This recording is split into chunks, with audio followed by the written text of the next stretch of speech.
사람의 마음속으로 가는 방법은 잠든 이의 눈가에서 한 뼘 떨어진 곳을 정확히 꾹꾹꾹 3번 누른 다음에 파내려 가는 거야. 힘껏. 조금씩 보일 거야. 현이의 마음으로 가는 입구가 말이지. 웹툰 작가 소영의 만화 모퉁이 뜨개방에서 할머니가 현이의 마음속으로 들어가는 방법을 털실에게 알려주는 대목인데요.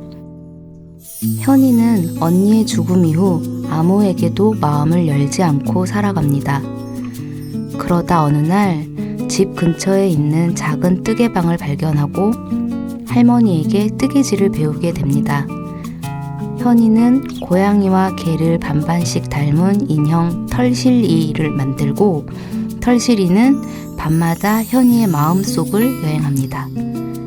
현이의 마음속은 메마른 모래 언덕이 끝없이 펼쳐진 추운 밤, 일부러 소리를 지운 듯 고요한 밤과 닮았습니다. 그곳에서 털실이는 빈 서랍장을 찾아냅니다.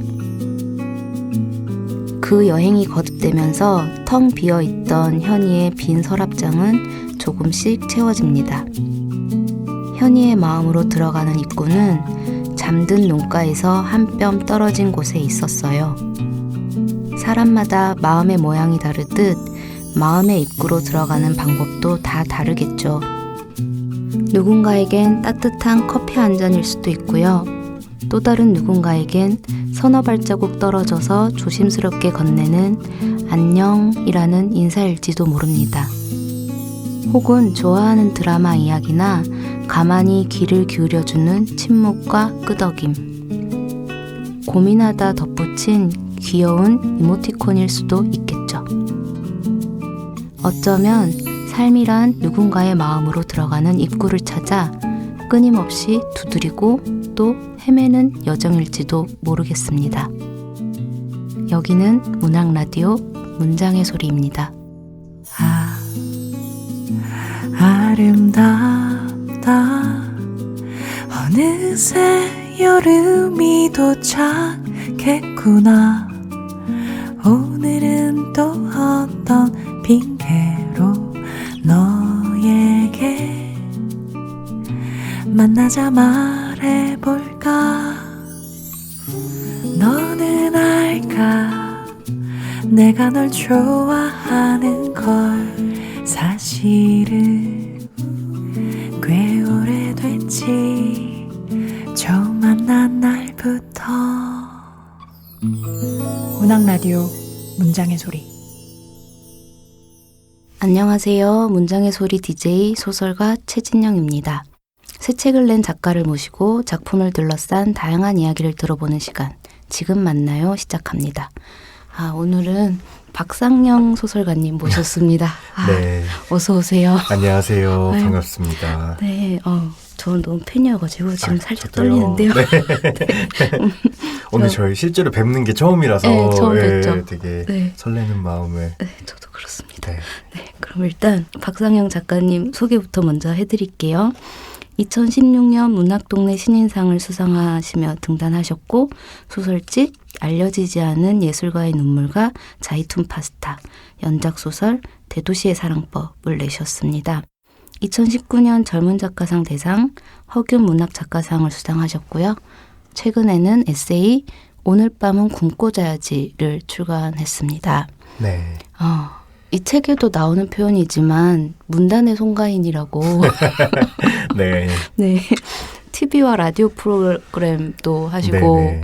그리고 지금 문학동네 연재도 하시고 네. 그 웹진이랄까요? 네네. 거기에 많이 바쁘실 것 같아요. 네. 뭐 이 책 쓸 당시에는 주로 이제 대면 행사들이 되게 많았어요. 그래서 진짜 일주일에 뭐 목포 갔다가 광주 갔다가 네. 뭐 전주 갔다가 대구 갔다가 이런 적도 있었거든요. 네. 근데 그래서 제가 문단의 송가인이라는 표현을 썼는데 네. 요즘은 사실 아무래도 시국인 만큼 대면 행사할 일은 많이 없어서 뭐 고정 프로그램이나 이런 거는 생각보다는 많이 이렇게 빡세지는 않거든요. 네. 근데 다만 문제는 이제 주간 문학동네라는 네, 맞아요. 주간지에 이제 제가 연재를 하고 있잖아요. 네. 그래서 그냥 한번 마감하고 숨 좀 고를라 치면 또 마감이고 그렇잖아요. 예, 정말 한숨도 못 돌리고 계속 마감이 이어지니까 그것도 한 주 평균 거의 한 50매씩 계속 쓰고 있거든요. 그래서 이게 그 저승의 문턱이구나 라는 걸 요즘 느끼게 했고 정말 다른 작가분 혹시 듣고 계신다면 주간 연재는 비추이다. 개간은 어떻게든 하겠는데 주간은 정말 힘들더라고요. 네, 그래서 그러고 있습니다. 네. 그 마감하시느라고 바쁘실 텐데 오늘 와주셔서 정말 감사합니다. 네, 아닙니다. 초대해 주셔서 감사합니다. 네. 화이팅! 네. 오늘은 네. 첫 에세이집 오늘 밤은 굶고 자야지에 대해서 이야기를 나눠볼 겁니다. 네. 반응이 아주 뜨겁죠. 네, 뭐, 네. 네, 따뜻하죠. 네. 어젯밤에는 혹시 무엇을 드셨나요? 정말 어디 나갈 때마다 이 질문을 꼭 듣는데, 네. 놀랍게도 매번 나갈 때마다 다른 거를 먹고 있더라고요. 네. 근데 어젯밤에는 그 꼬꼬면에다가 제가 집에 이사를 얼마 전에 했는데, 그 정영수 작가가 에어프라이어를 선물해 줬어요. 네. 그래서 거기에다 돈가스를 네, 공기로 튀겨 먹었습니다. 꼬꼬면에 돈가스. 네네, 되게 의외로 되게 맛있는 조합이었어요. 그럴 네. 것 같아요. 네. 네.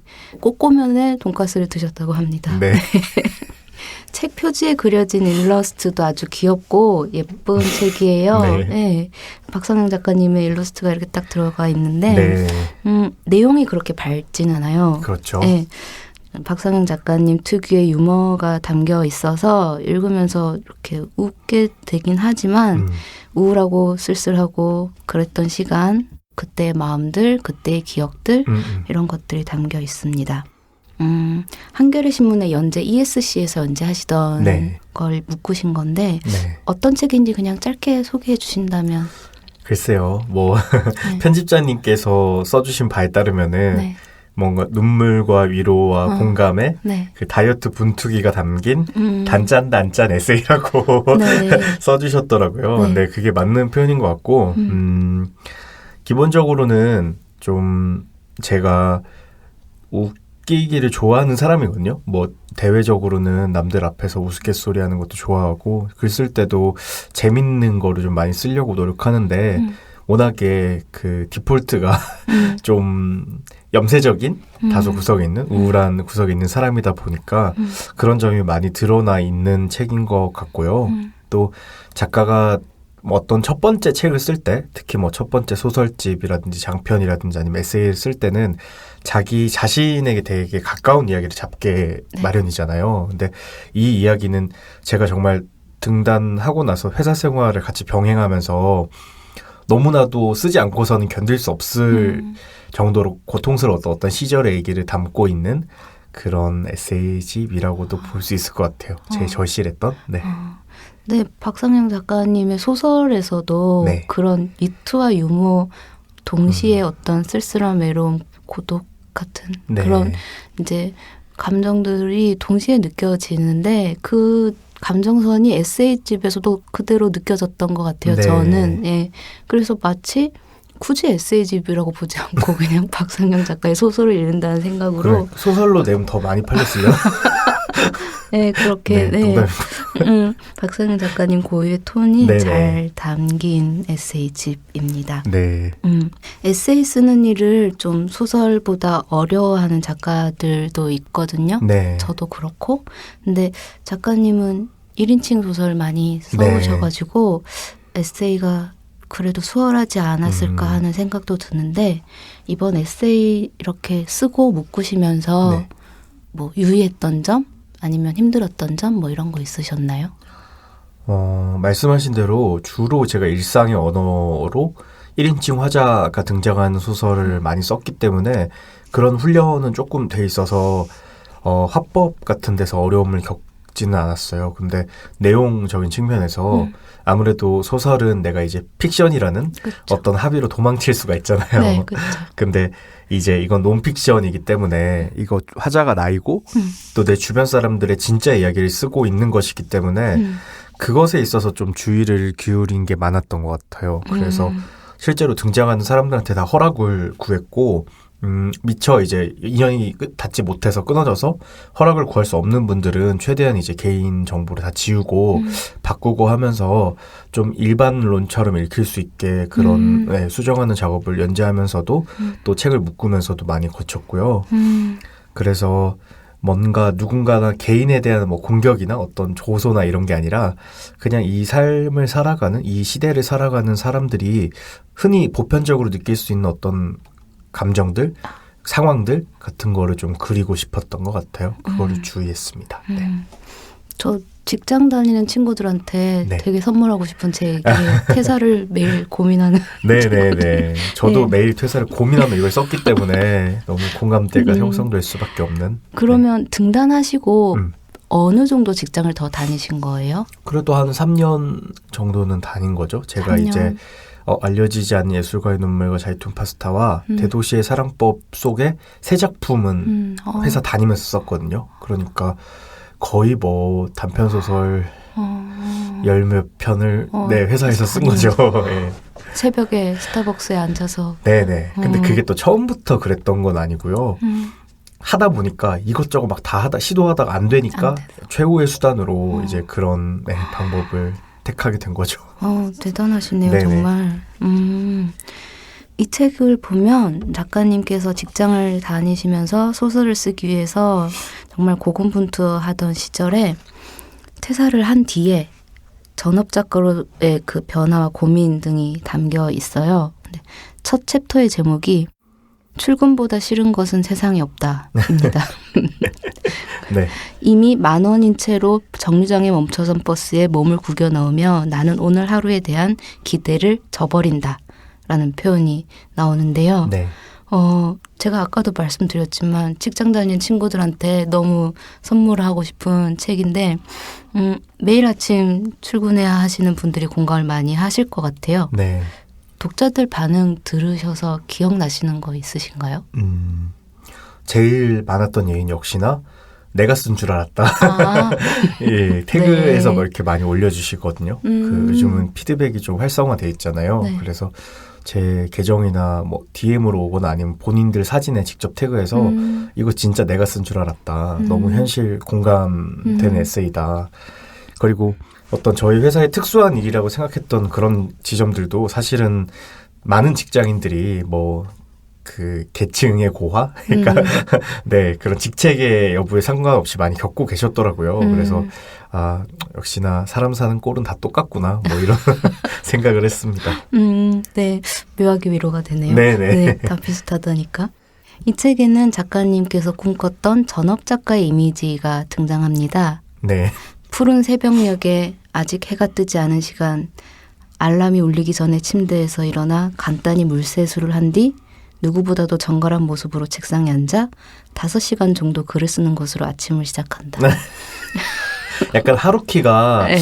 전 세계 작가 지망생들 다 망쳐놓지 않은 이런 이미지의 시촌이 약간 하루키잖아요. 네. 그래서 저 역시도 그런 그 작가에 대한 호호를 떠나서 네. 그런 뭔가 이렇게 환상을 품고 있었던 거죠. 네. 그리고 뭐 한국 작가들 하면 떠오르는 이미지는 사실 막 약간 그 노인 작가분들 막 이렇게 술 맨날 처먹고 객기 부리고 막 이런 것만 생각하다가 하루키가 약간 세련된 모델을 그쵸. 제시해줬잖아요. 그래서 이런 거를 꿈꾸고 살았지만 정작 제가 구겨 넣는 것은 인스턴트 식품과 배달 음식이었고 우아한 글쓰기 따위는 없었다. 네. 맞아. 술 마시는 대신 마라톤 해야 될 것 같고. 네, 맞아요. 막 70 먹어서도 마라톤 막 20km 달려야 될 것 같고 그런데 네. 저 마라톤은커녕 지금 족저근막염 와가지고 걷는 정말요? 것도 힘드네. 원래 하중이 많이 나간 사람이 족저근막염에 대한 위험도가 높대요. 그래서 유산소도 여의치 않은 그런 여러분들은 찌기 전에 잘 관리하시고요. 네. 그거 저도 있는데. 아 정말요? 네. 아 그건 역시 이거는 아니, 그래. 저는 나이가 있어서. 그런 또 일이. 네. 뒤꿈치가 너무 아픈. 맞아요. 뒤꿈치가 너무 아파요. 네. 저 하이힐 신고 다니는 것도 아닌데 너무 억울해요. 그래서 같은 고통이 있네요. 지금. 네네. 네. 이 책의 제목은 다이어트에 대한 의지가 읽히지만 다이어트 성공기는 아닙니다. 그러니까 이 책의 챕터 중에 살만 빼면 괜찮을 것 같은데요 라는 챕터가 있어요. 네. 그래서 주변 사람들이 작가님한테 살만 빼면 괜찮을 것 같다. 긁지 않는 복권이다. 막 이런 말을 하는 네. 부분이 나오는데 이런 말이 무례한 말이죠 사실은. 네네. 그리고 좋은 말이라고 하는 것 같은데 절 좋은 말은 아니고. 지금 어쨌든 별로란 얘기잖아요. 사실 어쨌든 1,000원짜리 복권이란 얘기잖아요. 네, 그리고 긁어야 된다는 거잖아. 그럼요. 어쨌든 네. 지금 살 안 뺀 지금 구리다라는 전제가 깔려 있는 말이기 때문에. 네. 근데 뭐 제가 날씬해 본 적도 있고 네. 지금 상태에 이르기도 했지만 뭐 사람은 거기서 거기입니다, 여러분. 근데 그다지 그렇지 않으신데. 그러니까 사람들이 이제 인구 중에서 100kg 넘는 분들 잘 없으시잖아요. 그래서 그 숫자에 대해서 약간 감을 약간 못 잡으셔서 항상 저를 보시면 책만 보셨던 분들이 저를 보시면 생각보다 별로 네, 안 그러니까 뚱뚱하시다고. 책에서 계속 네네네. 그렇게 말씀을 하셔서. 네네. 근데 이 정도가 딱 100kg의 얼굴이다라고 이제 매스미디어나 이제 검색해 보시면 아실 수 있고, 네, 뭐 그게 중요한 건 아니죠. 사실. 네. 그러면 그렇게 뭔가 다이어트를 권하는 세상에게 뭐 하고 싶으신 말씀 같은 거 있으신가요? 하고 싶은 말은 별로 없고요. 그냥 하고 싶은 말이 사실 이 책이겠죠. 그냥 다이어트를 권하는 세상이랄까. 오히려 제가 어떤 분은 이 미적 가치를 뭐 기준을 제시하는 세상에 대한 사자후라고 기자님께서 쓰셨더라고요. 네. 근데 사자후. 제가 그렇게 소리를 지른 적은 없거든요. 이 책을 통해서. 목소리가 큰 편이긴 하지만 그런 마음으로 쓴 건 아니었고 저는 오히려 내 스스로에 대한 강박을 좀 뛰어넘기 위해서 이 그 에세이집이 필요했어요. 이 글을 쓰면서 내가 더 나은 사람이 되어야 되고 지금의 나는 되게 부족하고 모자란 사람이다라는 그런 관념으로부터 어떤 선입견 같은 걸로부터 나를 좀 자유롭게 만들어주기 위한 수단이었지. 이 에세이가 어떤 사회를 막 공격해서 내가 바꾸리라 이런 결연한 의지 같은 거는 없었습니다. 저는 그냥 일개 작가에 불과하기 때문에. 네. 지금 하신 말씀에서 또 생각이 많이 들었어요. 네. 나의 자유를 위해. 진짜 근데 최진영 작가님도 그렇지 않으세요? 뭔가 소설 쓸 때나 어떤 글을 쓸 때는 독자에 대한 이해나 고려도 분명히 있지만 전혀 없으세요. 네. 전혀는 아니지만. 그러니까 물론 생각하잖아요. 그러니까 네. 그 독자가 뭐 어떤 절대 다수는 아니더라도 뭐 편집자님이 되셨든 아니면 내 가상의 독자가 됐든 그런 사람에 대한 이해가 없는 건 아니지만 사실은 제일 중요한 부분은 내가 나 자신을 어떤 이해하는 과정인 맞아요. 거잖아요. 네. 내 글쓰기가. 맞아. 근데 저에게 이 에세이집도 그랬어요. 내가 왜 이렇게 살고 있는지 내가 너무 내 사는 꼬라지가 마음에 안 드는데 이걸 어떻게든 한번 이해해 보려고 노력을 하자. 이 책을 쓰면서. 그래서 부수입으로 살을 뺄 수 있으면 좋겠다라는 모종의 그런 목표가 있었으나 전혀 달성하지 못했다. 그저 이해만 했다. 나 자신을. 그런 시간을 가져보는 것만으로도 되게 좋은 것 같아요. 그럼요. 네. 그게 우리 직업이 가질 수 있는 유일한 장점인 것 같아요. 맞아요. 자기 이해에 도움이 된다는 것. 네. 글을 쓰는 과정에서. 맞아요. 네. 네, 그런 것 같아요. 그리고 또 뜬금없는 얘기지만 저는 이 책 읽으면서 베케트의 그 유명한 말 있잖아요. 뭐 다시 실패하라, 더 실패하라, 더 멋지게 실패하라 이런. 지는 잘 대놓고 그런 얘기하는 사람들이 너무 싫어 나는. 약간 실패 예찬론자들을 저는 굉장히 싫어하는 편이거든요. 근데 뭔가 이 책이 네. 그 어쨌든 매일매일 실패하는 내용인데 네. 그게 되게 주는 울림들이 있잖아요. 네. 그러니까 나만 실패하는 거 아니고 저기 저 작가도 실패하고 있고. 저도 성공하는 거 쓰고 싶거든요. 근데 제가 성공을 못 하는데 어떻게 해요? 그러면 그렇죠. 맞아요. 그리고 성공하는 얘기 굳이 뭐 그럼요. 네. 네. 홍정욱 씨가 다 쓰셨잖아요. 네. 칠막질장에서. 쓰시는 분들 있으시니까. 네. 그리고 뭔가 기본적으로 어떤 지점에 다다르면 인간은 모두 실패할 수밖에 없는 존재라는 생각을 저도 사실은 갖고 있거든요. 베케트적 생각인가 잘 모르겠지만 이게 뭔가 성장을 위한 동력으로 실패하라는 의미가 아니라 그냥 우리가 생각했던 그 어떤 목표일지언정 뭐 백만장자가 된다든가 뭐 행복한 가정을 꾸린다든가 이런 것들도 어느 지점이 오면 내가 이상화했던 어떤 환상으로 갖고 있었던 그 지점과 내가 이뤄낸 현실이 괴리가 오는 시점이 생기잖아요. 네, 그러면은 인간은 좀 필연적으로 실패할 수밖에 없는 존재가 아닌가 하는 생각이 담겨 있기 때문에 그렇게 읽히는 것 같고요. 사실 실패담이라고 생각 안 하고 쓰긴 했거든요. 저는 나름 내 책 중에서 가장 성공적인 책이라고 생각하고 썼는데 또 사람들은 다 실패담으로 읽어서 역시나 네, 사람의 그 가치관이라는 거는 그냥 냄새를 풍기는구나 라는 생각이 들었습니다. 아닙니다. 그러니까 실패라는 단어를 그냥 그렇게 우리가 보편적으로 생각하는 부정적인 의미의 실패라고 보기보다는 다르게 볼 수도 있을 것 같아요. 네.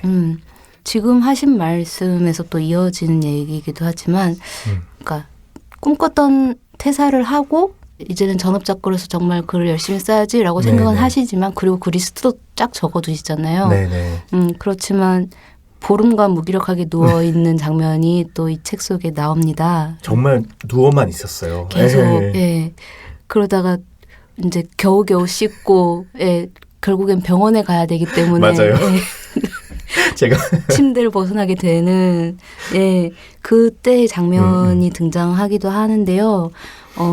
지금은 좀 어떠세요? 그때랑 비교를 해보자면? 와, 지금은 정말 좋아졌어요. 그때는 약간 그 정신과 저희 주치의 선생님께서 그때 당시 하셨던 말씀이 저는 이렇게 원하던 걸 지금 다 이뤘는데 이제 퇴사도 했고 퇴직금도 얼마 남아 있었으니까 경제적으로도 자유롭고 너무 좋아야 되는데 마음이 회사 다닐 때보다 더 고통스러워졌다고 그렇게 말씀을 드렸더니 그 당연한 거라고 원래 그 고통이 한중간에 있을 때는 그걸 모르다가 그것에 조금만 한 발짝만 벗어나도 이제 그 형체가 보이기 시작하고 그 여파가 계속 올 거라고. 그러니까 일종의 그 회사를 다녔던 시간 혹은 스트레스가 굉장히 극심했던 어떤 시간을 벗어났을 때 느껴지는 공허감도 굉장히 클 거라고. 그러니까 이 시간을 그냥 자연스럽게 생각하라고 하셨거든요. 근데 그게 맞았던 것 같아요. 그래서 1년이 지났어요. 이제 퇴사한 지 1년하고도 몇 개월 지났는데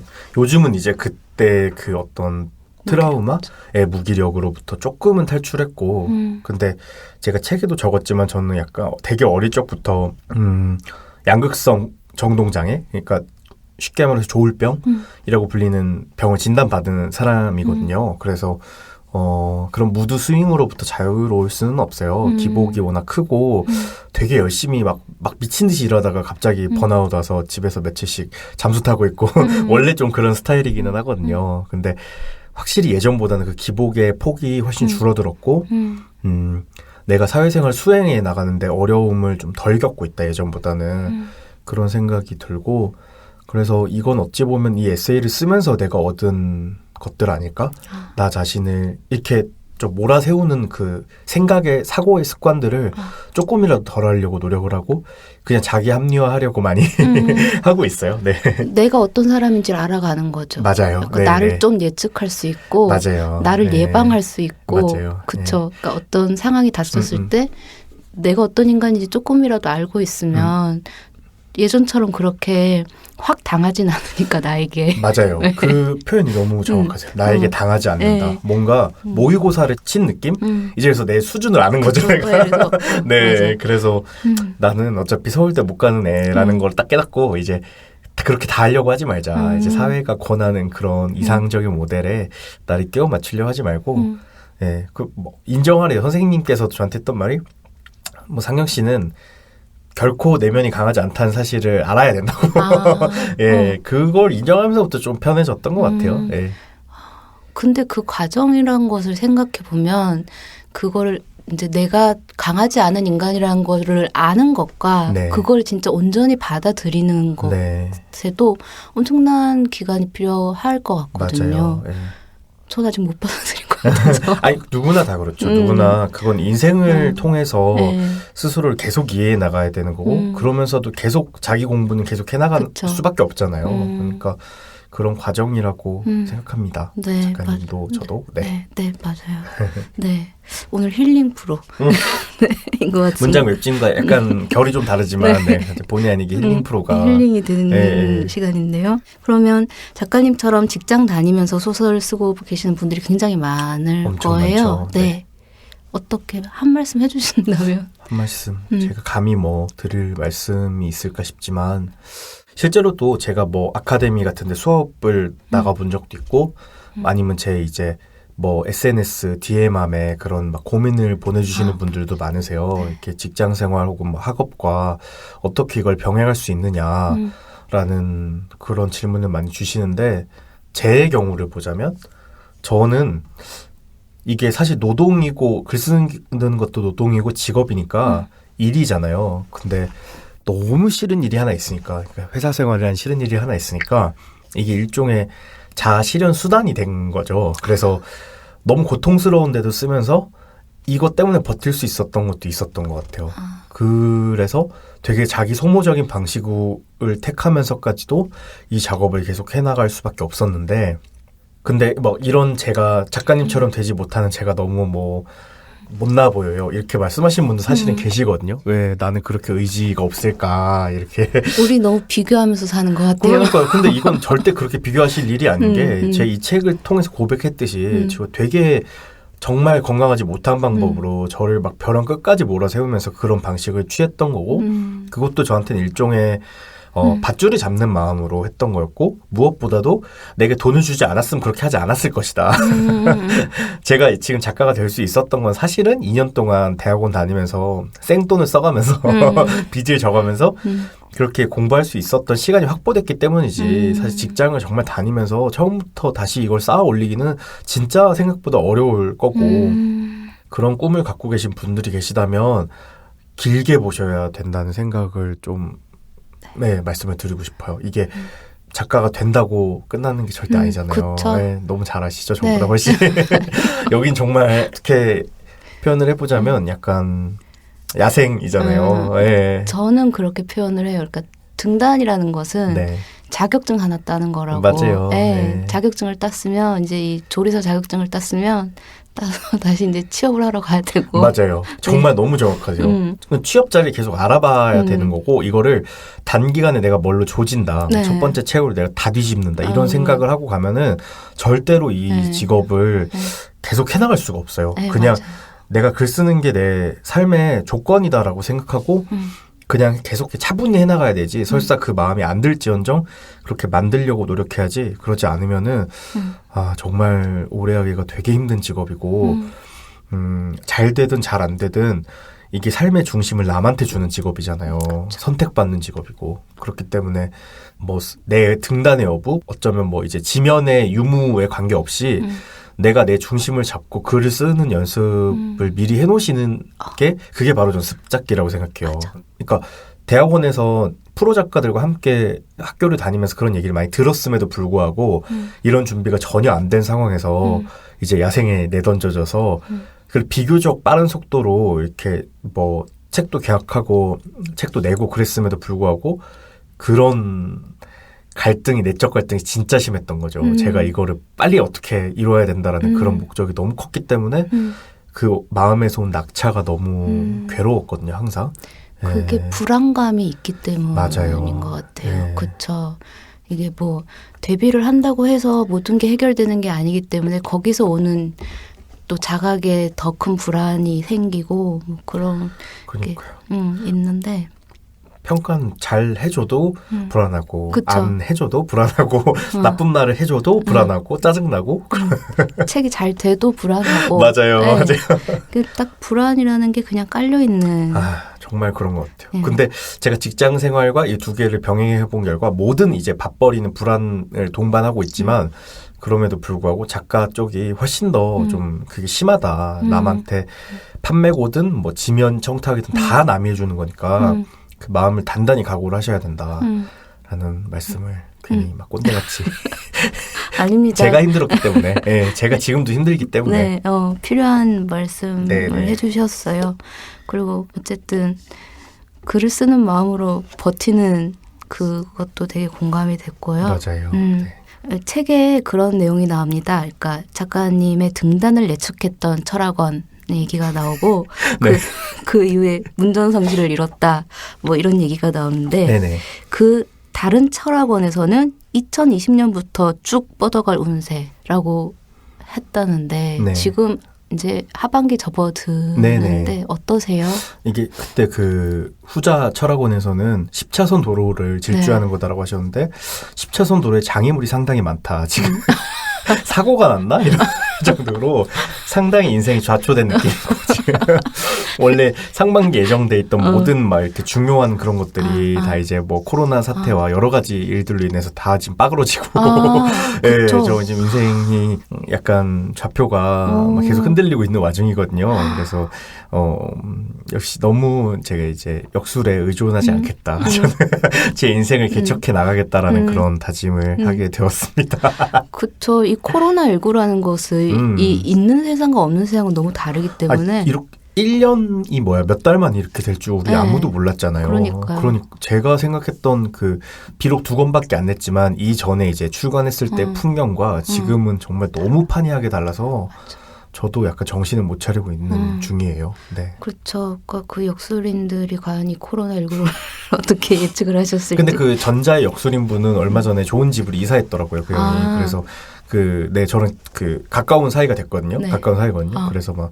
내 덕인 줄 알라고 저 혼자서만 생각하고 있는데. 운전성실을 이룬. 네, 운전성. 실제로 막 DM으로도 여쭤봐요. 거기 어딘지 좀 알려달라고. 그럼 알려주시나요? 알려드렸어요. 근데 네. 이러면 또 너무 많이 물어보려나? 근데 안 알려줬어요. 네. 알려주지 않으셨답니다. 예. 네. 그리고 책에는 또 부담스러운 청첩장에 대해서 대한 언급도 나옵니다. 그래서 너무 뜬금없이 청첩장을 카톡으로 던지는 사람들에 대한 얘기와 함께 작가님께서는 소설가의 결혼식을 개최해보는 게 어떨까? 라는 내용이 나오는데요. 네. 그러니까 약간 비혼 선언과 비슷한 그런 건데 내용으로 보자면 도서관이나 작가회관을 대관하고 책 표지와 작가님 사진을 이어 붙여서 청첩장을 만들고 사람들을 이제 초대하는 그런 건데 요즘도 그런 실행 가능성 있을까요? 있어요. 너무 일단은 제가 이 책을 썼기 때문인지 뭔지는 몰라도 확실히 예전보다 청첩장 오는 횟수나 그런 게 줄었어요. 근데 제가 결혼 정년기인 걸 생각해 보면은 상당히 드문 케이스죠. 그리고 아까 말씀드린 대로 이런 병의 사태 때문에 그런 걸 수도 있지만, 근데 기본적으로 어쨌든 친구들이 다 이제 많이들 결혼을 하잖아요. 그러니까 자본주의적 도리에 대해서 생각하지 않을 수가 없다. 그래서 저도 기필코 돈을 받고 그들을 초대해서 개최를 할 생각이다. 요즘도 제 연애는 제가 등단한 시점부터 연애가 끝나서 지금까지 연애를 못하고 있거든요. 그래서 이거는 분명 나 문학과 결혼한 것이다. 그건 말고는 설명이 안 된다, 지금. 제가 여기 책에도 썼지만 정말 3번 이상 이제 레귤러하게 데이트한 사람도 없어요. 이건 실제로 내가 계속 문학과 연애하고 있다는 증거다. 그래서 글쎄 모르겠어요. 저 혼자서 괜히 막 그런 망상을 많이 하는 거죠. 문학과 사랑에 빠지셨나요? 사랑하진 않는데 생각해보세요. 원래 연인 관계라는 게 사랑만으로 되는 게 아니잖아요. 이 애증. 네, 애증이죠. 뭔가 증오하면서도 내 곁을 떼놓을 수 없는 그런 부분. 어느 날은 막 진짜 떠밀어버리고 막 절벽에서 밀어버리고 싶다가도 어떤 날은 또 껴안게 되고 많은 그런 속성이 짠한 마음도 있고. 그럼요. 내가 어딘가 두고 온 아이 같기도 하고 이런 것들이 연애와 어떤 배우자를 바라보는 시선과도 꽤나 유사하다. 그래서 그리고 요즘 마포 중앙도서관 홀 이런 거 굉장히 좋잖아요. 그래서 대관을 해볼까나 이러면서 식장 삼아서. 그럼요. 근데 진짜 그 생각도 해봤어요. 뭐 이렇게 출판사에서 열어주는 행사 이런 거는 많이 했지만 아니면 뭐 이제 작은 뭐 서점이나 도서관에서 하는 행사 많이 했지만 내가 주체적으로 정말 이런 걸 한번 개최해서 그냥 북치고 장구치고 하면 재밌겠다 이런. 네네. 혼자서 괜히 망상해보고 축의금은 10만 원. 일괄 적용. 일괄 적용이고 밥은 컵라면으로 그렇게 입장료 같은 거네요. 입장료고 밥은 그냥 물 따라 먹는 걸로 입구에 약간 이렇게 정수기 같은 거 놔두고. 작가님도 초대해드릴까요? 네, 초대해주세요. 거절하셔도 되고요. 재밌을 것 같아요. 네. 기대하고 있겠습니다. 보고 괜찮다 싶으면 저도 하고. 네네네. 이제 문단에 이제 좋은 문화가 되고 이제 그럼 이제 문학과의 결혼식 초대장 거부합니다. 뭐 이런 청첩장 거부합니다라는 메시지가 또 등장하게 되고. 한번 기대해 보겠습니다.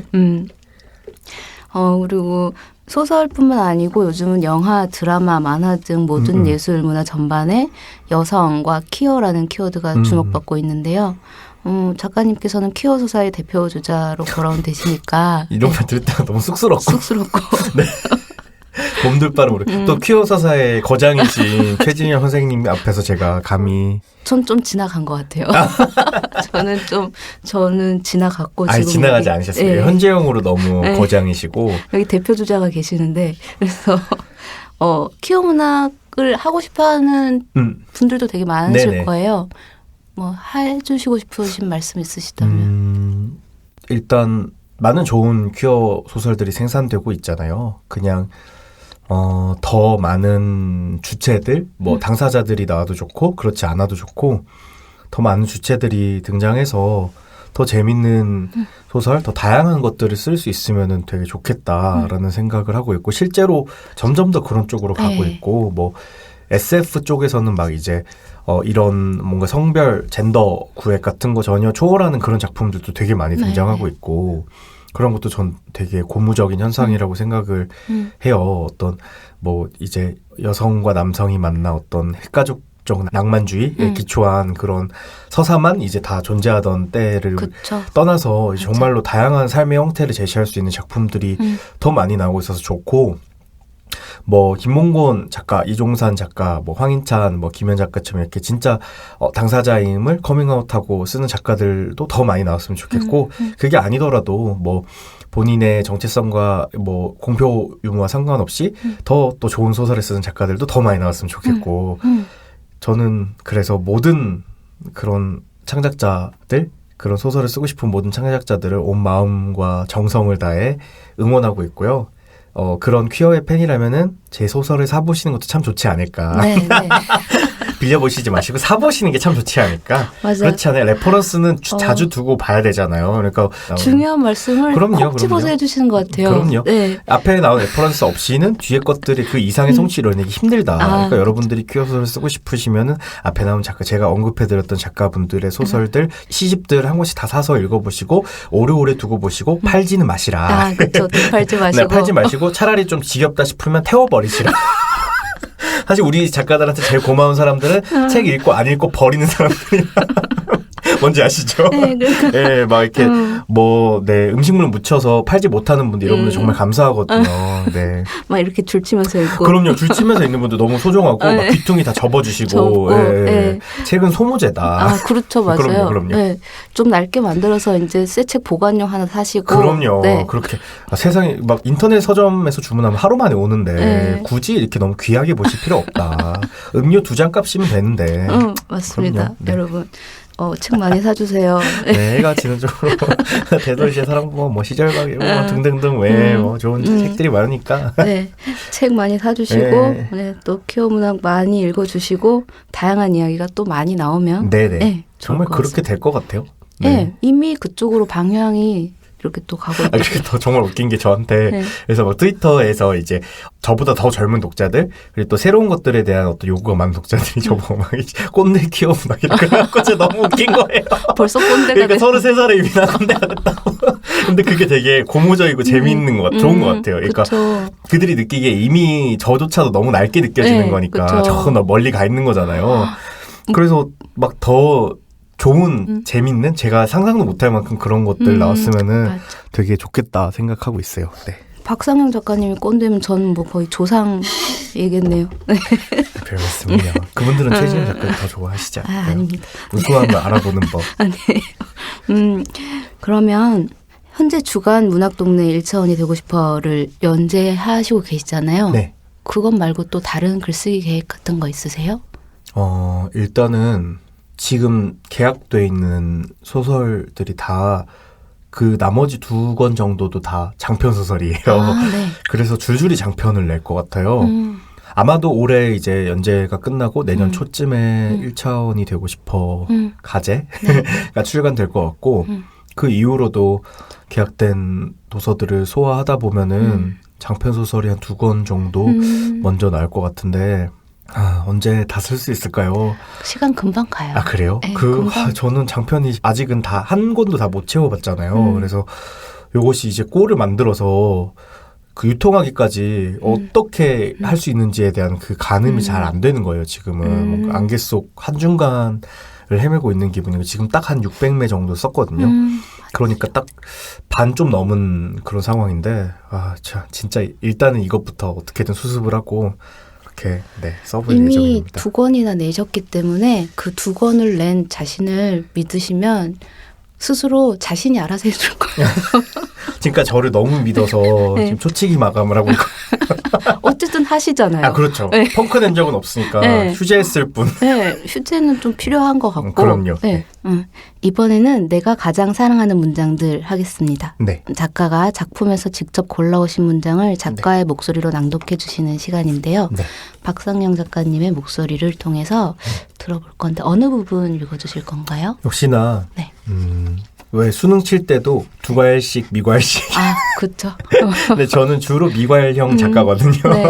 그래서 제일 마지막 부분에 마지막 쪽을 읽어드릴게요. 이게 사실 진짜 제가 이 책을 통해서 하고 싶었던 얘기이기도 하니까 네. 257쪽에 네. 때문에 나는 이제 더 이상 거창한 꿈과 목표를 희망을 생각하지 않기로 했다. 내 삶이 어떤 목표를 위해 나아가는 과정이 아니라 내가 감각하고 있는 현실의 연속이라 여기기로 했다. 현실이 현실을 살게 하고 하루가 또 하루를 버티게 만들기도 한다. 설사 오늘 밤도 굶고 자지는 못할지언정 그런다고 해서 나 자신을 가혹하게 몰아붙이는 일은 이제 그만두려 한다. 다만 내게 주어진 하루를 그저 하루만큼 온전히 살아냈다는 사실에 감사하기로 했다. 그런 의미에서 나와 같이 하루를 살아가고 있는 당신, 어떤 방식으로든 지금 이 순간을 버티고 있는 당신은 누가 뭐라 해도 위대하며 박수받아 마땅한 존재이다. 비록 오늘 밤 굶고 자는데 실패해도 말이다. 네. 감사합니다. 네. 네. 제가 더 감사합니다. 그 마지막에 묵직하게 이렇게 어깨에 손 올려주시는 네. 느낌이어서. 또 에세이는 그런 맛이 있어야 되잖아요. 그쵸. 근데 전 작가님 소설 읽을 때도 네. 그런 느낌 들어서 그냥 이렇게 어깨에 손 얹어주는 느낌이 있어서 좋았습니다. 감사합니다. 멋진 표현이시네요.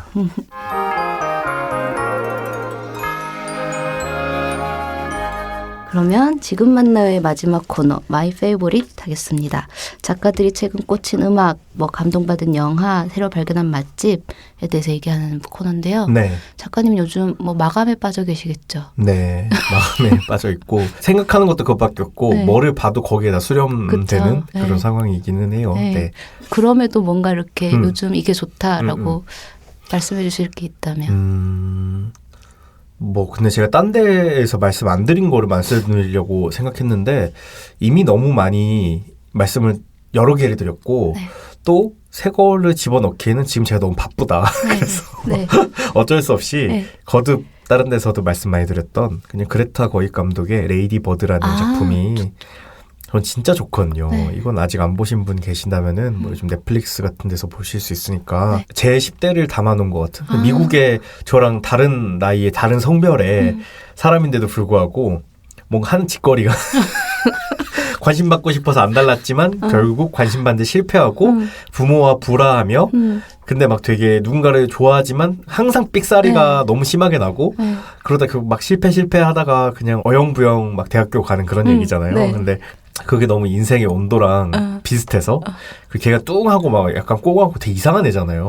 그런 애들 보면은 나갔다는 생각이 많이 들어서 좋고요. 책 중에서는 요즘 재밌게 읽은 책이 되게 많은데 시집을 요즘 많이 봐요. 시집이 소설 쓰는 중간에 보기 되게 좋더라고요. 그렇죠. 소설은 서사를 따라가야 되잖아요. 네네. 그래서 힘든데 시집은 한 장 딱 읽고 그냥 소설 쓰고 이러면 되니까 제가 요즘 재밌게 읽은 너무 감명 깊게 읽은 시집은 젊은 시인들의 첫 번째 시집이에요. 최연우 시인의 사람은 왜 만질 수 없는 날씨를 살게 되나요와 이원하 시인의 제주에서 혼자 살고 술은 약해요. 네, 이 두 시집이 네. 온도가 되게 다른데 되게 좋아요. 읽으면서 네. 엄청 막 멋부린 막 되게 멋들어진 그런 스타일리시한 시는 아니잖아요. 근데 담담하게 되게 읽을 수 있어서 너무 좋고 그래서 책상 옆에 두 권 딱 이렇게 놔두고 그냥 번갈아 가면서 읽으면서 작업하는데 좋아요. 네. 최현우 씨는 저희 오셨었어요. 네, 이렇게 알아요. 방송에. 네. 네.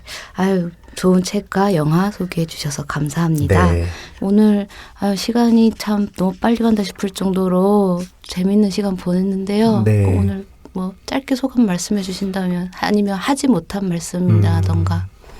하지 못한 말은 없고 일단 너무 이거 약간 구태의연한 표현이지만 진심으로 제가 팬이었던 최진영 소설가님 처음 뵙는 자리인데 뵐 수 있어서 너무 좋고 네. 그리고 사실 그 문장의 소리 들어주시는 이런 분들 청취자분들은 되게 코어한 문학의 팬들이 많으시잖아요. 네. 그래서 그분들과 소통할 때 사실 저도 역시 문덕이기 때문에 네. 문학 덕후고 문학을 너무 사랑하는 사람이기 때문에 그분들하고만 나눌 수 있는 그런 얘기를 하고 싶다는 욕구가 항상 있었는데 이 자리 빌어서 그런 얘기를 많이 할 수 있어서 좋았고 글 쓰고 싶으신 분들 또 문학을 사랑하시는 분들이 더 많아져서 네 그렇게 우리 함께 즐겁게 이 작업들을 같이 공동체처럼 꾸려갈 수 있으면 좋겠습니다. 네. 네. 마지막에 되게 좋은 말씀, 뜻깊은 말씀. 제가 또 어깨에 손을 얹어드렸나요? 네. 얹어주셨어요. 네네. 토닥여 주셨습니다. 네. 네. 오늘 나와주셔서 정말 감사합니다. 네, 감사합니다. 네. 조심히 가시고요. 네. 저는 박상영 소설가님 보내드리고 2부 작가들이 수상한 취미생활에서 뵙겠습니다.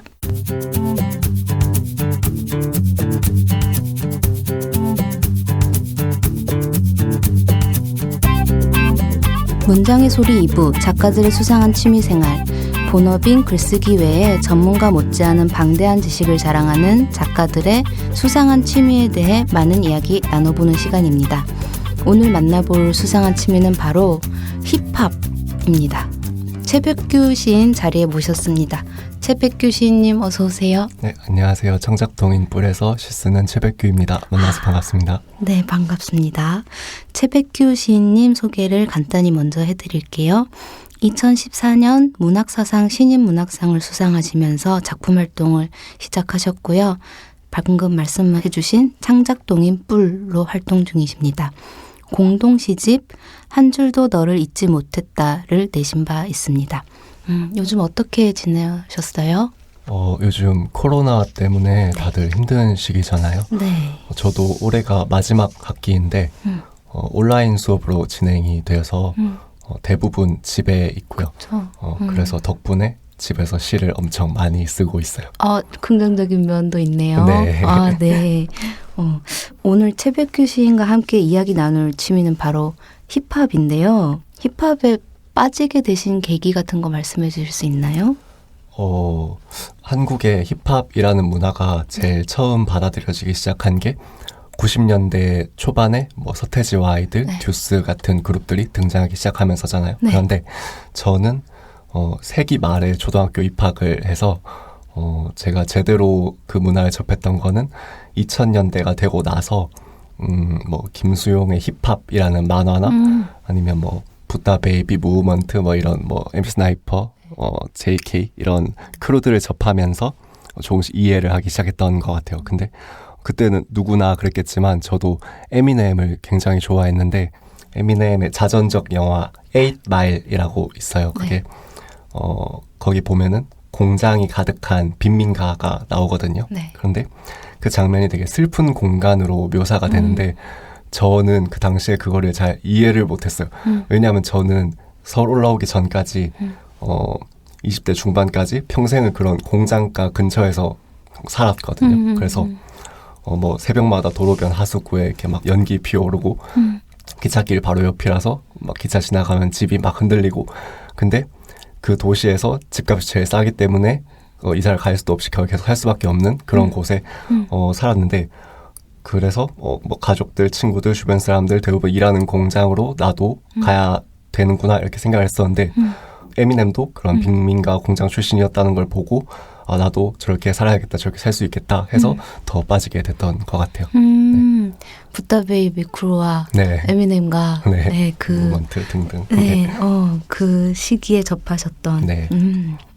우리가 흔히 말하는 힙합은 음악 말고도 랩, 디제잉, 그래피티 그리고 비보잉 같은 것들 네. 모두 포함한 하나의 문화를 힙합이라고 하던데요. 네. 그러면 랩 말고 네. 시인님께서 또 다른 취미로 하고 계신 거 있으신가요? 공부를 되게 많이 해오셨네요. 아니요, 저도 관심이 있어요. 네, 그래요. 그 앞서 말씀하신 장르들의 뭐 비트박스나 뭐 팝핀, 크럼프 같은 그런 스트릿 댄스들을 포함해서 그 문화의 총칭을 힙합이라고 부르잖아요. 네. 그런데 아무래도 힙합의 최대 매력이 자유롭다는 거니까 제가 중고등학교 다닐 때는 뭐 모든 게 다 막 답답하고 그래서 뭐 랩은 물론이고 뭐 비트박스나 뭐 비보잉 이런 것도 친구들이랑 모여서 뭐 크루다 막 이렇게 해가지고 뭐 모여서 연습하고 이렇게 했었는데 시를 쓰기 시작한 이후로는 시가 제일 재미있는 것 같아서요. 지금은 시의 힙합적인 색채를 많이 입히려고 노력하는 편이에요. 네.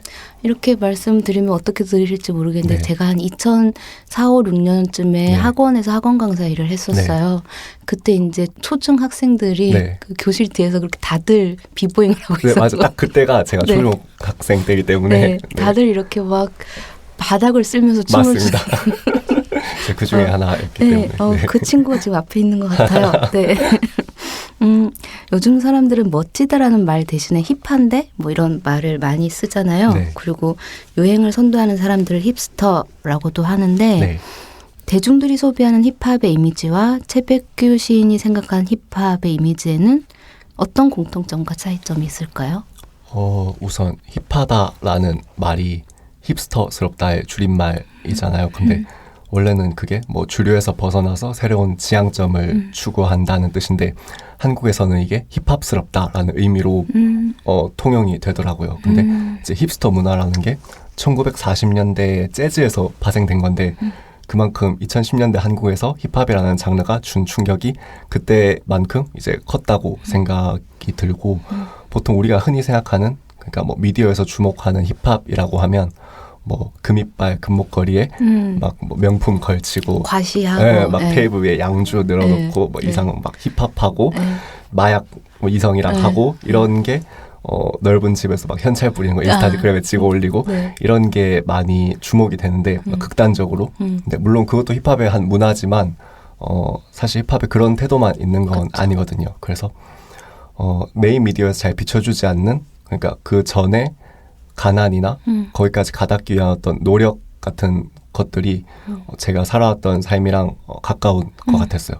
그래서 내가 지금은 가진 것도 없고 무시받지만 나는 어떤 재능이 있고 내 형제들과 함께 남들보다 훨씬 노력해서 성공할 거야. 그래서 모두의 희망적인 메시지를 전할 거야. 뭐 이런 게 1980년대 뉴욕 할렘가에서 시작된 어떤 힙합의 기본 마인드셋인데 되게 그게 멋있다고 생각했고 그걸 배워나가면서 그렇게 살기 위해서 노력하고 있어요. 그런 이야기가 에잇마일에서도 그렇죠. 예, 네네. 가난과 어떤 역경과 네, 맞아요. 그렇죠. 그러면 여기서 채백규 시인의 힙합 사랑이 얼만큼인지를 알아보기 위해서 Yes or No를 한번 해보겠습니다. 제가 몇 가지 질문을 좀 준비했는데요. 제가 읽어드리는 내용을 잘 들으시고 Yes 또는 No로 대답해 주시면 됩니다. 네. 네, 시작할게요. 네. 시인 채백규를 만든 것은 팔할이 힙합이다. 한 4할 정도 되는 것 같은데. 그럼 이건 No. 세모. 세모. 잘 나온 힙합 명곡 하나가 웬만한 의사보다 낫다. 예스. 예스. 지금은 시인이지만 언젠가 나는 무대 위에 힙합버가 되어 있을 것이다. 예스. 힙합에 입문한 순간 채백규는 다시 태어났다. 예스. 임종 직전의 유언을 단 한 가지 버전의 말로 할 수 있다면 난 주저없이 랩을 선택할 것이다. 이건 노. 이건 좀 이건 주변 사람들이 너무 힘들어할 것 같아. 네, 감사합니다. 그러면 이제부터 Yes or No 대답하신 내용을 살펴보면서 힙합의 세계에 더 들어가 보도록 하겠습니다. 네. 지금은 시인이지만 언젠가 나는 무대 위에 힙합버가 되어 있을 것이다 라는 질문에 Yes라고 하셨어요. 네. 네, 더 얘기해 주신다면. 제가 학창 시절 때는 원래 실용음악 보컬 전공이었거든요. 네. 근데 고2 말에 성대 결절이 오면서 포기하게 됐는데 그 당시에 제가 에픽하이 타블로를 되게 좋아해서 문학에 입문했어요. 그럴 수 있죠. 네. 네. 뭐 당신의 조각들이라는 네. 소설집도 있고 네. 그러니까. 근데 그래서 그때 문예창작학과라는 과가 있다는 사실을 처음 알게 됐고 네. 거기 가면 나도 타블로처럼 음악도 하면서 글도 쓰는 사람이 될 수 있겠다 했는데 그때는 잘 안 됐죠. 고3 내내 타진요랑 싸우느라고 수능을 망쳤거든요. 그래서 혹시 타블로 씨가 네. 이 방송을 들으신다면 책임을 져주시기를 바라겠고 네, 책임지세요. 그 이후로 이제 이상시인 따라서 뭐 건축과도 갔었고 이제 한 학기 만에 근데 또 자퇴 후에 여러 아르바이트 전전하다가 입대를 해버렸어요. 근데 그냥 조금 멀리 돌아와서 순서가 바뀐 거라고 생각을 해요. 원래는 음악부터 하려고 했었는데 시부터 시작하게 된 것 같아요. 그래서 타블로처럼 힙합에만 국한되지 않는 어떤 여러 장르 예술을 할 수 있는 사람이 됐으면 좋겠어요. 네, 정말 네. 좋을 것 같아요. 네. 굳이 신, 뭐 힙합 뭐 이렇게 구분되지 네. 않고 여러 방면에서 하실 수 있기를 정말 바라겠습니다. 힙합에 첫 입문한 순간 채백규는 다시 태어났다라는 질문이 있었어요. 여기도 예스라고 하셨는데 네. 방금 타블로 얘기도 하셨는데 네. 채백규 시인을 다시 태어나게 한 뮤지션들에 대해서 또 얘기를 해주신다면 아까 처음 입문한 얘기는 MC? 했으니까 네. 뭐 등단 때 얘기도 하면 좋을 것 같은데 네. 원래는 전역을 하면서 음악을 다시 시작하려고 했었거든요. 네. 그래서 피아노 학원도 몇 개월치 미리 끊어놨었는데 그 제가 전역하고 나서 그제야 어머니께서 말씀을 해주셨어요. 아버지께서 암이라고 근데 이제 얼마 안 남았다고. 그래서 제가 군대에 있을 때 그런 얘기 들으면은 충격을 받을까봐 일부러 숨기고 계셨던 거예요. 그래서 그때 가장 처음 든 생각이 내가 보여준 게 하나도 없다는 거였어요. 부모님한테. 그래서 만약에 이대로 돌아가시면 내가 학교 다니면서 뭐 매일 싸워서 학교 불려오시고 가출해서 사고치고 이런 모습만 보시다가 돌아가시면 진짜 너무 큰 불효다 생각했는데 음악은 너무 오래 걸릴 것 같은 거예요.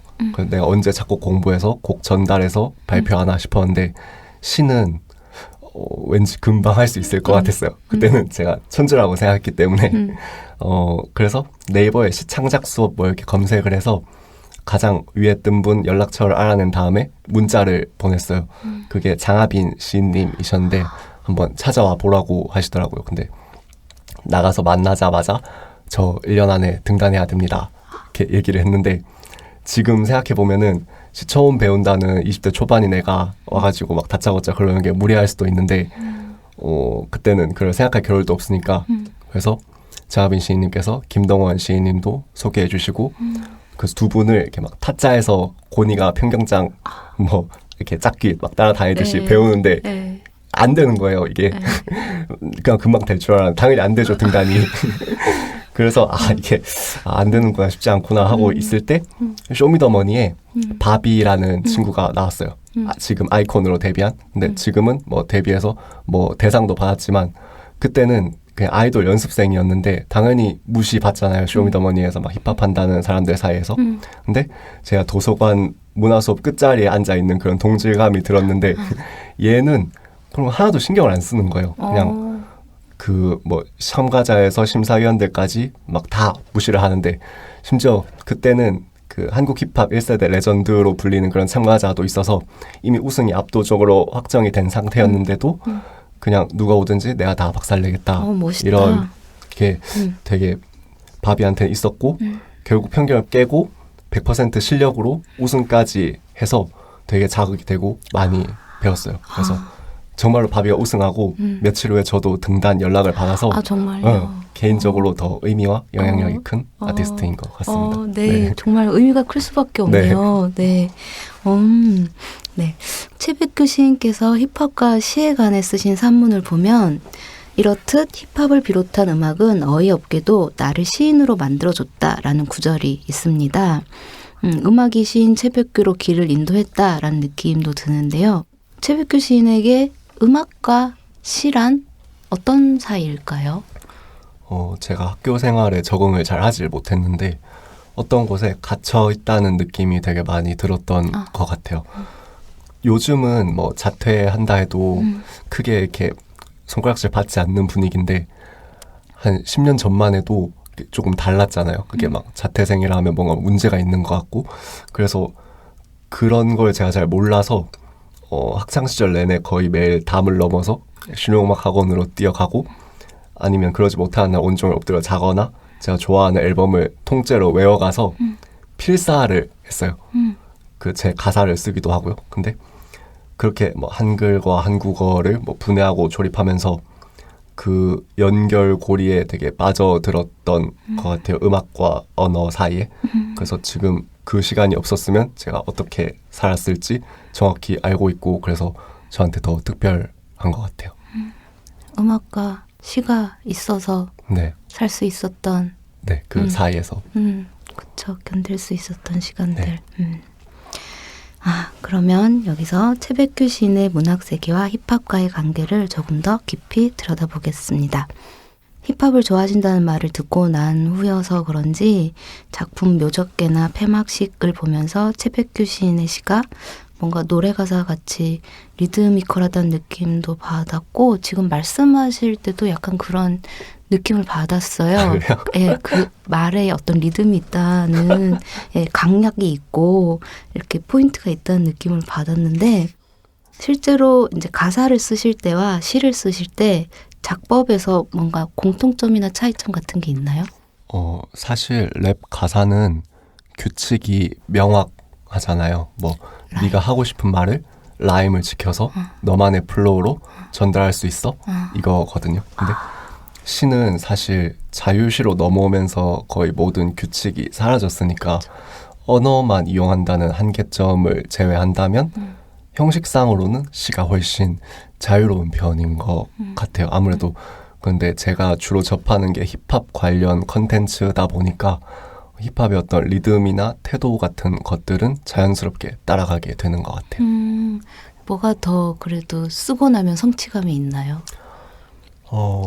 성취감으로 따지면 시가 더 큰 것 같아요. 왜냐하면 시는 제가 플레이어로 활동하고 있으니까 네, 어떤 피드백도 계속 있고 그래서 그럼 이건 되게 어리석은 질문인 것 같은데 뭐가 더 쓰기 쉽나요?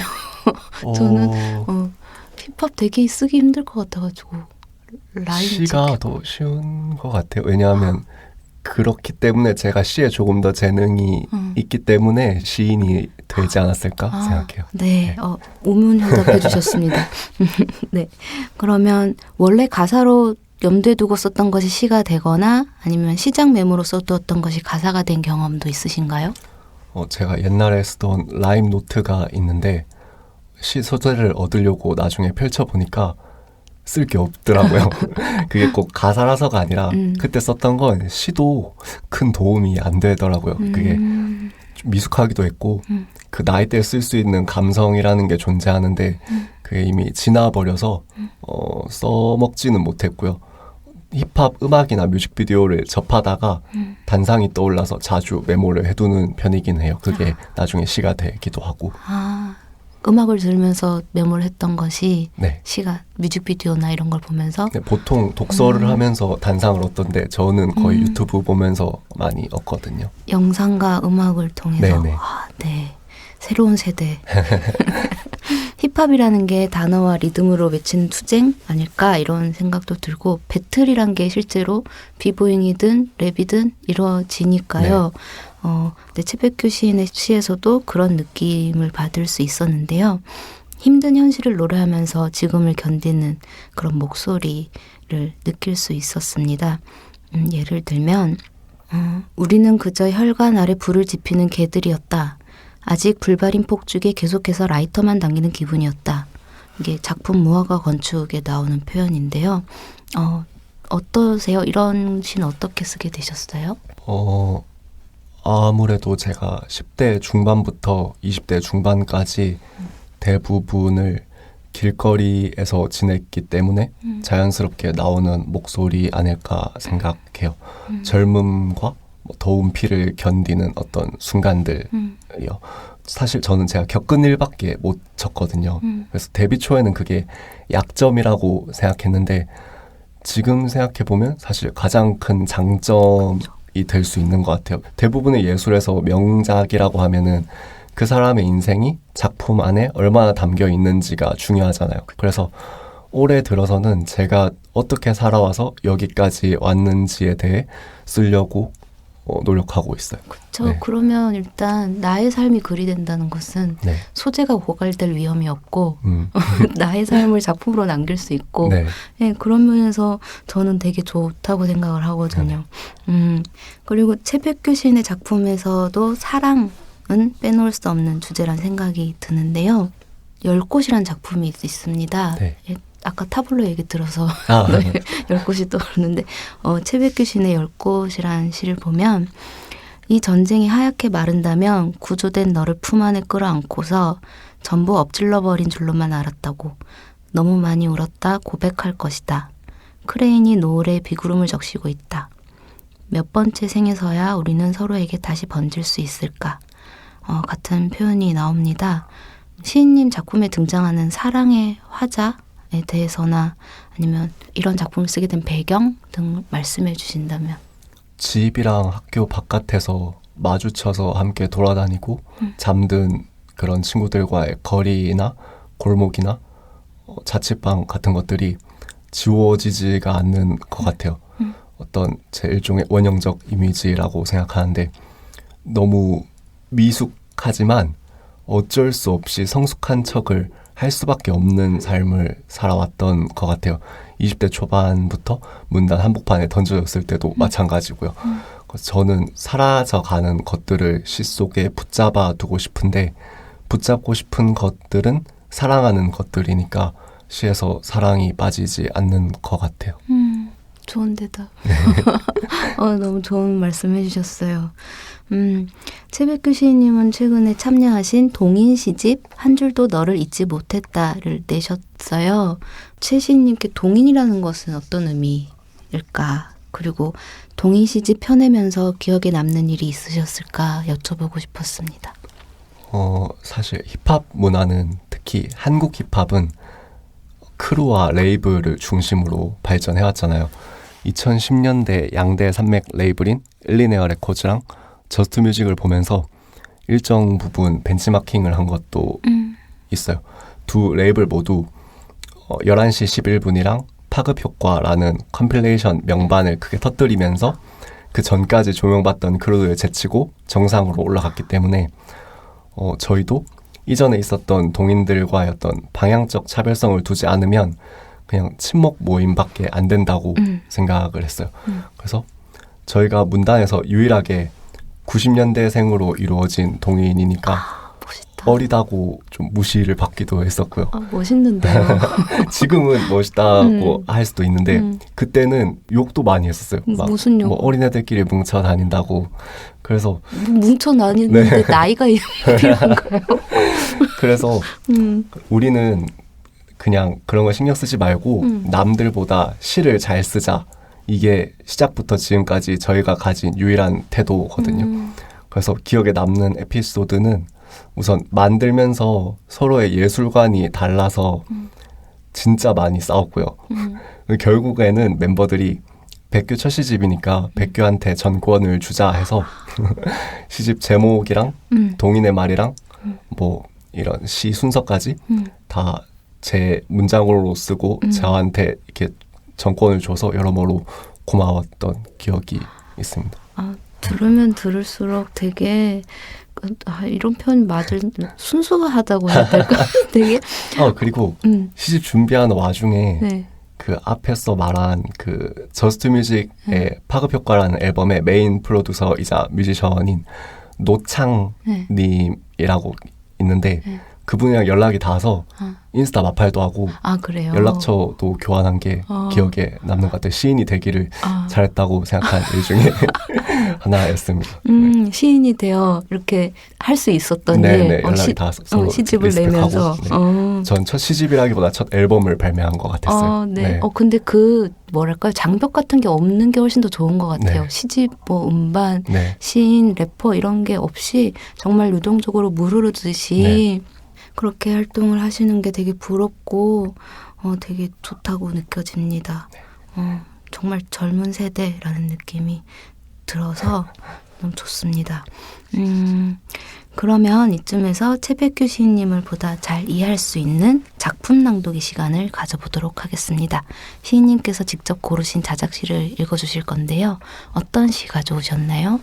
저는 천국을 잃다라는 시를 가져왔는데요. 네. 조금 길어서 네. 낭독용으로 네. 편집해서 아, 그래요? 가져왔습니다. 라디오 버전 같은 건가요? 네, 라디오 에디션 같은 느낌으로. 네. 감사합니다. 그러면 최백규 시인님의 시 들어보겠습니다. 천국을 잃다. 마지막 오디션에서 아무것도 못하고 카메라만 봤다. 저것 때문에 평생을 망쳤구나. 손바닥에 녹이 스미고 있다. 해수면 위로 눈이 떨어진다. 일을 마친 후 귀가하는 새벽녘마다 안전주의 표지판을 걷어차며 다짐했다. 실컷 굶어 쓰린 배를 움켜쥐고 수척한 등을 씻겨주다 보면 창밖을 바라볼 때가 많다. 신도 무언가 만들어 놓고 당황했을 것이다. 죽었다고 의사가 말해서 눈꺼풀을 쓸어내렸는데 자꾸 다시 벌어졌다. 초점 없이 노랗게 번지는 두 눈동자가 나를 쳐다보고 있었다.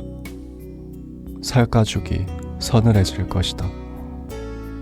심장에 귀를 댔는데 뛰지 않는 사람은 처음이었다. 뼈가루를 아는 채 생각했다. 인생은 결국 서서히 죽음을 인정하는 과정 같다. 이제 매일 낯선 여진에 몸부림치다가 허물어지겠지. 병든 복사꽃들. 타일을 낙서하고 안주를 뒤적거리며 들은 이야기 중에는 틀린 게 없었다. 각자 떠드는 고백이 모두 옳았다. 누나는 합격 통보를 기다렸다. 세상이 망할 줄 모르고. 나는 비가 오지 않는 집을 갖고 싶다. 월요일에 죽은 아버지가 좋아하던 비가 월요일마다 온다. 어머니도 불 앞에서 차를 다리는데 마주 앉아 쌓인 여름옷을 개는 오후 같은 것이 좋았다. 사이좋게 오늘의 저녁이나 정하며 숨을 오래 마시면 이곳이 녹슬었다는 사실만 알 수 있다. 흰 돌과 우주에 내일이 오지 않으면 어떻게 하나. 침대에 누워 뜨거운 가슴을 움켜쥔 채 보이지 않을 때까지 멀리 바라보았다. 그립지 않아서 슬퍼할 수가 없다. 네, 감사합니다. 이 시를 낭독해 주신 이유 말씀해 주신다면. 제가 등단을 하자마자 양한다 시인을 만나러 대전으로 올라갔었는데 그때 취해가지고 밤거리에서 둘이 막 소리치고 다녔거든요. 그때 한 얘기 중에 2020년 되기 전에 현대문학상 노미네이트 못 되면 은퇴한다 막 이런 이야기를 귀엽다. 한 게 너무 선명히 기억에 남았어요. 그래서 하마터면 은퇴할 뻔했는데 이 시로 정말 들어서 아무도 몰랐겠지만 저에게는 정말 천만다행인 은퇴할 뻔한 시고요. 거를. 네. 현대문학 감사합니다. 그래서 저는 항상 모든 일을 다 반대로 하는 것 같아요. 보통은 학교에 들어간 후에 등단을 하는데 저는 도저히 학교를 못 들어가겠어서 25 돼서야 결국 등단 경력으로 입학을 했고 지금까지 현대문학상 역사에 시집이 없는 사람이 후보에 든 적이 없더라고요. 그래서 은퇴하는구나 했었는데 아직 여러 사정으로 시집도 못 내고 있는데 뭔가 여러모로 저에게 응원도 해주고 자신감을 북돋아준 시인 것 같아서 고르게 됐습니다. 네. 너무 잘 됐네요. 네. 최백규 시인님의 첫 시집도 저도 너무 이제 기다려집니다. 힙합을 사랑하는 시인으로서 이제 문학과 힙합이 소통하고 교류하는 행사나 프로젝트 같은 거 뭐 혹시 계획하고 계신 거 있나요? 우선 그림을 그리고 있는 건 많은데 제가 첫 시집을 완벽히 성공시켰을 때 다른 일들도 시작할 수 있을 것 같아요. 그래서 반드시 명작을 써내서 재미있는 프로젝트를 많이 보여드릴 수 있으면 좋겠습니다. 아, 너무너무 응원하고 싶어요. 응원하는 마음이에요. 감사합니다. 네. 그러면 혹시 래퍼로서 쓰시는 다른 이름 뭐 그런 건 없으세요? MC 뭐 있는데 비공개하겠습니다. 이거는 있으시구나. 제가 하마터면 이게 여기 잘못 얘기했다가는 네. 흑역사가 될 수 있기 때문에 네. 그럼 나중에 됐을 때 네, 그건 네. 보호해드리겠습니다. 감사합니다. 네. 시인으로서의 앞으로의 계획이나 마치 아까 2020년에 현대문학상 노미네이트 안 되면 제가 작년에 휴학하고서부터 1년 반 동안 지켜온 게 있는데 아침에 해 뜨는 거 보고 자는 거거든요. 네. 그 하루 종일 식사 시간 빼고는 쉴 쓰면서 그래서 아침 8시에 자서 오후 1시에 일어나는 생활을 1년 넘게 이어가다 보니까 건강에 문제가 생기더라고요. 그래서 3번을 쓰러졌는데 지난달 아침에 일어나가지고 이불 이렇게 들어서 펴다가 그대로 바닥에 쓰러졌을 때 뭐 문제가 있다는 걸 알았어요. 그래서 병원에 가보니까 잠을 안 자고 스트레스를 받아서 그렇다고 하더라고요. 그래서 평소에 팬분들한테 DM이 되게 많이 오는데 그중에 일주일에 2-3번 정도는 반드시 시집이 왜 안 나오냐고 물어보세요.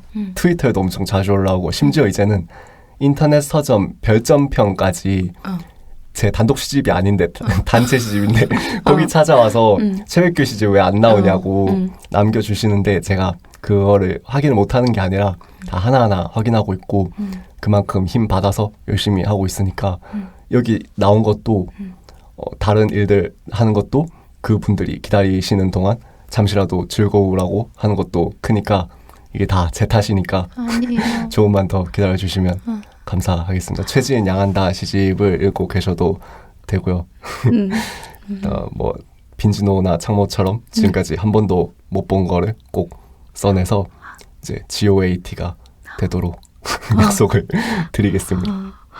저는 오늘 대화를 나누면서 뭔가 좋은 기운을 너무 많이 받아가는 것 같아요. 제가 오히려. 저도 많이 받고 있어요. 아니, 좀 되게 막 마음이 되게 좋아졌고 건강해지는 네. 기분이고 뭔가 나도 잘해봐야지. 뭔가 다짐하는 시간이 되기도 하고 막 그렇습니다.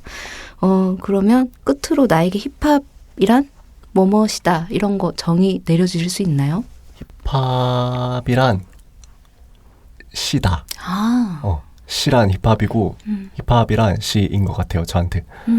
그냥 어떤 그런 문화적으로도 그렇고 어떤 그 예술 자체로도 그렇고 어떤 저의 인생에 있어서도 그렇고 제가 만약에 그것들이 없었다면 그냥 뭐 아르바이트 전전하면서 공장 가면서 되게 바보처럼 그냥 아무것도 못하는 사람으로 살았을 것 같아요. 그런데 진짜로 이렇게 모두가 뭔가 주목을 해주고 뭔가 내가 뭔가 할 수 있는 사람이구나 이런 걸 알게 해준 것들이라서 둘 다 아주 의미가 큰 것 같습니다. 되게 말씀 들으면서 좀 촌스러운 생각 들었는데요. 네. 최백규 시인에게 힙합과 시는 영혼 같아요. 맞아요. 소울. 정말 맞습니다. 포기할 수 없는 나를 지켜주는 네, 그런 것 같습니다. 오늘 작가들의 수상한 취미생활 함께해 주셔서 정말 감사합니다. 오늘 네. 뭐 어떠셨어요? 혹시 하지 못한 말씀이나 남기고 싶으신 말씀 있으시다면? 평소에 문장의 소리 자주 듣는데 재미있었어요. 원래 문장의 소리는 스타들만 나오는 곳이잖아요. 그래서 그런데도 불러주셔서 감사하고 다음에 나올 때는 진짜 스타가 돼서 우주대 스타. 네, 우주대 스타가 돼서 첫 책 작가 특집으로 찾아뵐 수 있도록 노력하겠습니다. 감사합니다. 저희도 그 시간 기다리고 있겠습니다. 오늘 나와주셔서 감사합니다. 네, 감사합니다. 문장의 소리 이제 마칠 시간입니다. 지금까지 연출 박소란, 구성작가 정선임, 방수진, 저는 DJ 최진영이었습니다. 한 주 잘 보내시고 다음 주에 다시 만나요. 감사합니다.